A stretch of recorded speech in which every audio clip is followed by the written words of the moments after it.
The strap of Haseeb Hamid's arm guard is flapping, and the ball is travelling back over his head, and Zach Crawley looks like he's seen a ghost.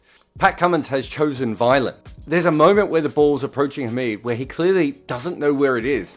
The fear for him is obvious for his wicket and probably his well-being. The ball takes his glove, ramps up off his arm glove and flies up in the air. He has no idea where it is. He's in the middle of one of the world's biggest sporting stadiums, and he's looking in one direction and tens of thousands of people are looking in another direction.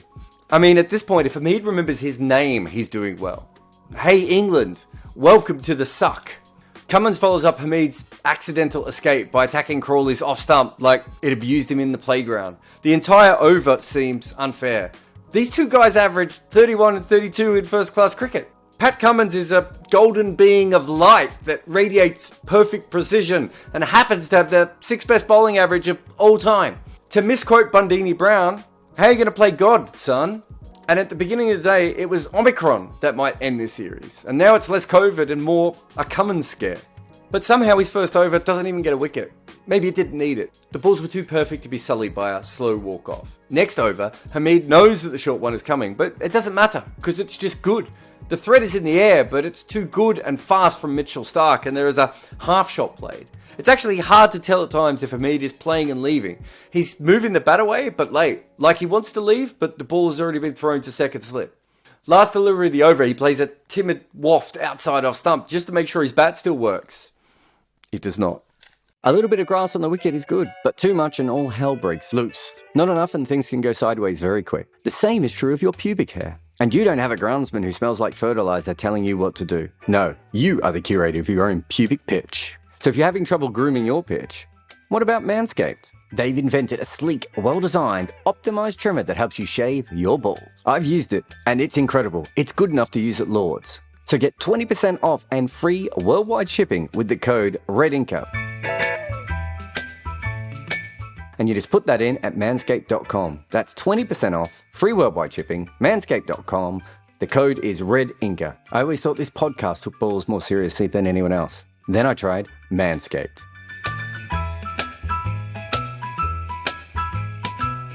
Crawley gets an edge trying to defend his off stump from Cummins. The ball flies to the right of Alex Carey, who thinks of catching it before, politely leaving it for David Warner.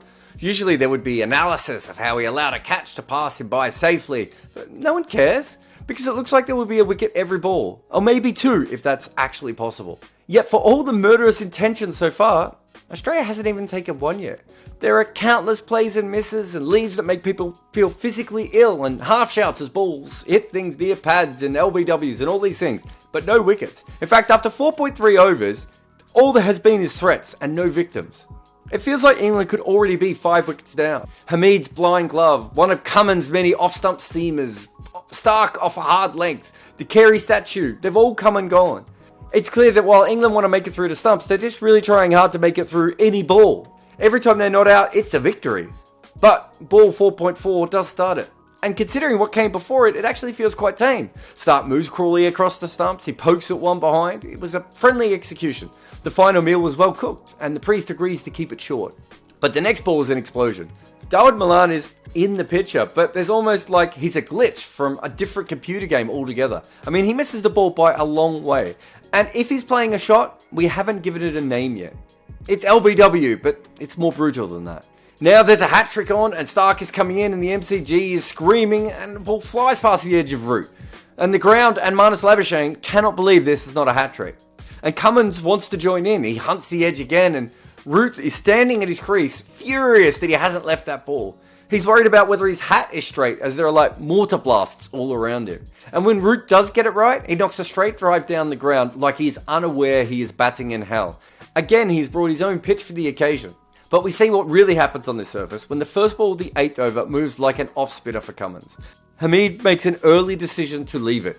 It probably made sense at the time, and umpire Paul Rifle's finger twitches, but it is high. But there's no real way to play this ball, Hamid or anyone. The delivery is just not supposed to do this. It just has its own mind. And it's evil. Root gets 2 edges to Starc in the next over. Another strangely extravagant drive, and then a defensive shot where Carey does dive for it, but the ball is short. And that's the end of Starc. Just the 2 wickets in 2 balls. Just another day of his merry mega mischief. And now England gets a much needed change in vibes. Compared to Cummins and Stark, Scott Boland feels like a gentle breeze, a cool drink, a lovely afternoon. But Hamid shivers and drops the drink all over himself.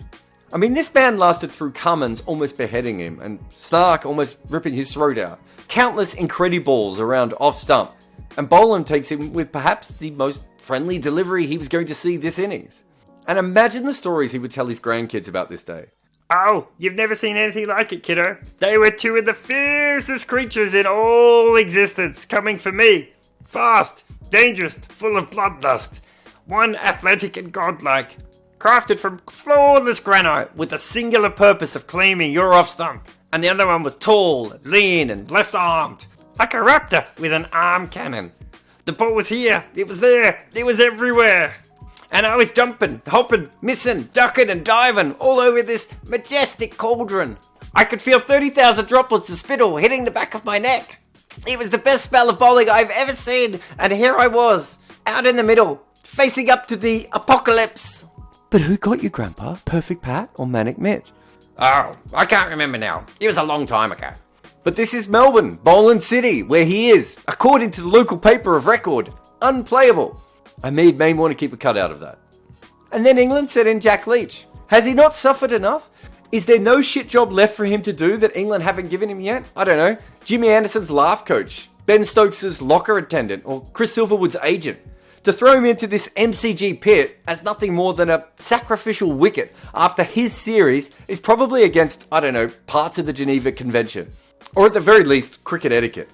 Their batters couldn't handle what was happening. So let's send in the guy who was already struggling in his day job and let him try and survive a ball of Cummins or Stark. Or in this case, just walk out to the middle and escort one of Scott Boland's balls directly onto his stumps.